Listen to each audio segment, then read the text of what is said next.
Sealing. The first step is to fit the blind in place.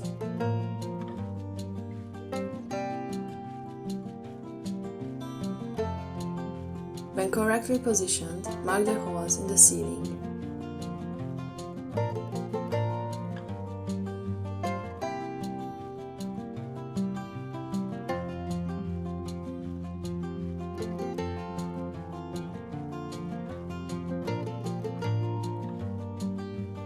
Make the holes at the markings.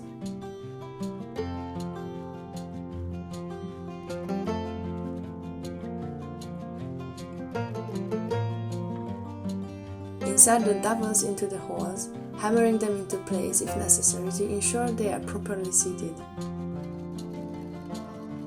Drive the dovels into the holes in the two edges of the blind, so that the tips of the dovels overlap slightly. Insert the screws into the hole and drive them in.